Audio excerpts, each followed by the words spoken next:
You want to be a powerful and an influential leader. Whether it's in your company, your community, your family, we can be a leader in all areas of our life. And in this video, I want to talk to you about what you must do before you're a leader, as well as a few tips I have for you once you are a leader to become even more influential. Let's get right to it. Before you can become a great and effective leader, there's a prerequisite. And that prerequisite is you must be a great follower before you can be a great leader. And there's a few different things that go into this idea of being a great follower. There's a book by Robert Greene called The 48 Laws of Power. It's an incredible book. Highly recommend you check it out. And one of the 48 Laws of Power is you must never outshine the master.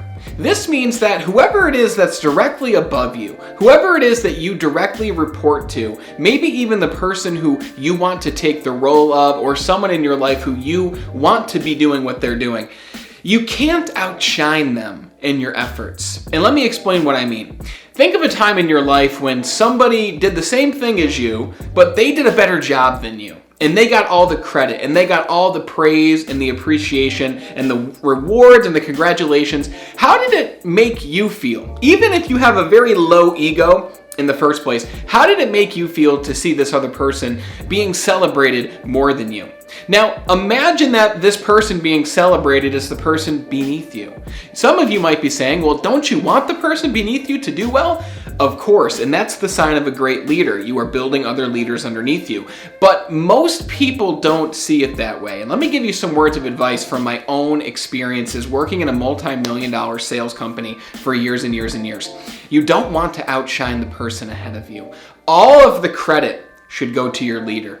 All the accolades and all the rewards should go to your leader, because in order to be a great leader, you must first be a great follower. And if you could be a great follower and give the accolades and the credit to the person above you, then that person is going to have a much more vested interest in supporting you and helping you rise up. Because nothing goes unnoticed. When you help that person above you, your own leader, to make it to their next step, you will undoubtedly make it to your next step. You must be a great follower. Now, what also goes into being a great follower is your ability to take feedback, your ability to even take criticism. There's going to be a lot of feedback on your journey to becoming a more effective leader. And your ability to take that feedback and understand what it means and be able to self-reflect and ask yourself, is there a good basis behind this feedback? Do I agree with this feedback? Of course, when it comes to feedback, you always have to consider the source. You always have to consider who's giving you the feedback. But if it's your leader who's giving you advice or a critique, then you have to actually take that feedback and immediately apply it to what you do. In the company I worked with, whenever I got constructive feedback from one of my leaders, it went right in my journal and I focused on it, and I made an effort and an attempt every single day to show them that I took their feedback and I used it. And what happened every single time, in the next conversation that we had, one of their strong points for me, one of the strengths that they said that I possessed, was my ability to take feedback, but also my ability to apply that feedback. You must be a great follower before you can be a great leader. And remember, you're always learning. You're always getting better. Always seek to learn from the people above you in leadership, the people who you want to emulate, but also be looking to learn from the people who are doing what you don't want to do. Always learn what not to do and also learn what to do. Take that feedback and apply it. And remember, never outshine the master. I've been a part of a global organization for many years called Toastmasters. And the objective of Toastmasters is to help you to become a more effective public speaker, but also to become a more effective leader.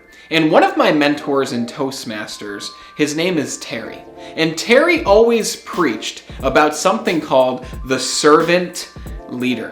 And he says that the most effective leaders, the leaders that are remembered for years and years and years, maybe even the teachers that you've had as a child that you continue to remember. Let me ask you, who was your favorite teacher in school. And then think about, why was that person your favorite teacher? Well, it's probably that they went above and beyond for you. They wanted you to become a greater version of yourself. And they might have even sacrificed, not even might have, they probably did sacrifice in order to help you to become better.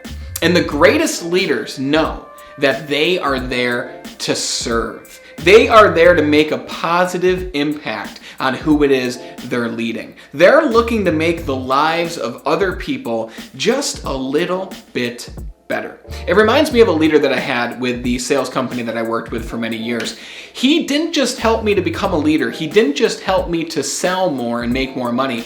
He helped me to release weight from my body. He helped me achieve my perfect physique. He helped me to develop better relationships with the people that I worked with. And he helped me in practically every area of my life at the time. And I probably wouldn't have remembered him as much if he just helped me at my job. The only reason I talk about him so often is because he took me under his wing and he cared enough to serve me and help me improve every other area of my life. And let me say this.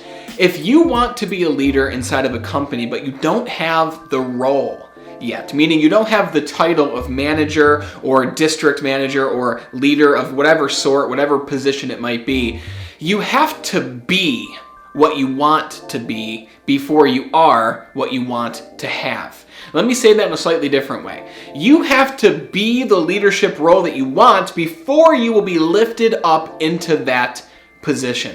If you want to be a sales trainer, start training people before you have the position. If you want to have a community outreach role inside of your local community, then start doing that before you're even given the title. Because if you start doing what it is you want to do or have before you have it, it's only a matter of time before you actually do have it. You must lead without the title. And if you approach leadership with a scope of service, with a scope of what I'm doing because I want to help other people, then you're going to be an incredibly effective leader. Remember that service is the name of the game. To be a powerful and influential leader, you must be somebody that's worth following. You must be somebody that's able to take extreme ownership for a mistake or a screw up or anything that you do. You must take ownership for. You must take ownership for the wins, the celebrations, all the great things that you do, but you must also take ownership for what it is that you mess up. When something goes the way that you didn't want to, say, that's my fault and I take responsibility for it. Training leaders for many different years, the number one fault that I saw in new leaders and even existing leaders, and sometimes these leaders were even at the head of the organization, is they failed to take responsibility. If somebody on their team messed up, it was always you did this, you have to fix this, I don't know why you did this. Instead, an amazing and influential leader would say, hey, you're on my team. Maybe the directions I gave you on this project weren't the best directions. Maybe I didn't give you the guidance that you needed in order to see this to fruition. And I'm sorry about that. What can I do to best support you moving forward? To be a great leader, you have to be somebody worth following. You have to take ownership, but you also must take care of yourself before you can be a great leader. When I was a sales leader for a long time, the number one thing I recommended to people who wanted to become a leader in the company is you have to sell first. You have to be a top earner before you can help other people be a top earner. You have to help people before other people will help other people. You have to be the example and take ownership for your actions. I think it's incredible that you want to improve as a leader, and it's respectable and it's admirable. And again, before you can do that, you have to take care of you. You have to be making progress towards your own goals and towards the person that you want to be. And in order to best help you do that, I put a book together called Be Extraordinary, Your Guide to Self-Mastery. And I want to give you a digital copy of this book for free. You can get it by clicking the first link in the description below. You'll enter your name and your email email and I'll send the book right over to you so that you can flip to the chapter that makes the most sense for you and begin applying what you read to become a better and more improved version of yourself. And until we talk again next time, continue to be better.